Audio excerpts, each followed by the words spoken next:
अयोध्येतील गोविंददेव गिरी तथा किशोर व्यास हे राम जन्मभूमी ट्रस्टचे कोषाध्यक्ष आहेत. त्यांनी नुकतेच एक वक्तव्य केलंय आणि त्यास आक्षेपही घेण्यात आलाय.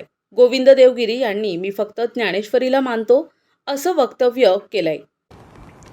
माझ्या संपूर्ण जीवनामध्ये मी ज्ञानेश्वरीपेक्षा श्रेष्ठ कशालाही मानलेलं नाही.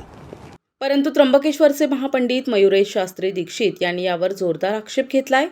रामायण, महाभारत, श्री भागवत गीता आदींच्या कथेतून आपल्याला प्रतिष्ठा, वैभव मिळालं असल्याचं त्यांनी गोविंददेव गिरी यांना संबोधून वेदाचे श्रेष्ठत्व तुम्ही नाकारत असल्याचे दीक्षित यांनी खंत व्यक्त केली आहे. ज्ञानेश्वरी लिहिली ही उत्तमच आहे, ती महान आहेच, पण आपण जे वक्तव्य केलं की मी ज्ञानेश्वरीलाच मानतो, त्याच्याशिवाय त्याच ग्रंथाला महान मानतो, याचा अर्थ आपण वेद, उपनिषद या सगळ्यांचा अपमान करतोय असं नाही आपल्याला वाटत. तुम्ही संन्यास घेण्याच्या आधी किशोरजी व्यास होतात आणि संन्यास विधीनंतर तुम्हाला एक उपमा प्राप्त झाली, ती गोविंददेव गिरीजी. हा संन्यास विधी ज्या शंकराचार्यांनी लिहिला, त्यांचे ब्रह्मसूत्र शंकर भाष्य, त्यांचे गीतेवरील भाष्य, याचा आपण थेट अपमान करत आहात.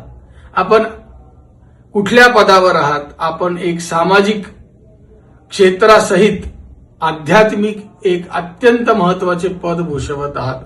आपण राम मंदिराचे कोषाध्यक्ष आहात. आपण काय बोलतोय याचं थोडंसं तरी विचार करावा अशी आम्ही तुम्हाला विनंती करतो. वेदाची निंदा कृपया करू नका, सनातन धर्माची निंदा कृपया करू नका. ज्ञानेश्वरी महान आहे ते आम्ही नकारत नाहीये, पण मग त्याचा अर्थ असा नाही की बाकीचे ग्रंथ महान नाही. ज्ञानेश्वरांनी रेड्याच्या मुखातून वेद बोलवले, ते कशासाठी? की तुम्ही या वेदाचा अभ्यास करावा, त्याचा अर्थबोध घ्यावा आणि तो समाजामध्ये लोकांना सांगावा, यासाठी. ना की त्यांनी वेदाची निंदा केली जशी आपण केली तशी. तर कृपया आपणास विनंती आहे की वेदाची निंदा, पुराणांची निंदा न करता आपण सगळ्या ग्रंथांना महान माना. ज्यांनी ज्यांना या सनातन धर्माच्या अंगात, या सनातन धर्माच्या माध्यमातून ज्या ज्या लोकांना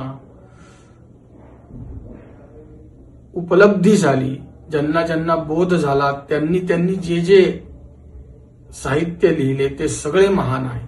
आपले नाव किशोर व्यास असे असून संन्यास दीक्षानंतर आपण गोविंददेव गिरी म्हणून उदयास आलात, याचेही भान असू द्या, अशा शब्दात दीक्षित यांनी टोकले. दिशा न्यूज ब्युरो, नाशिक.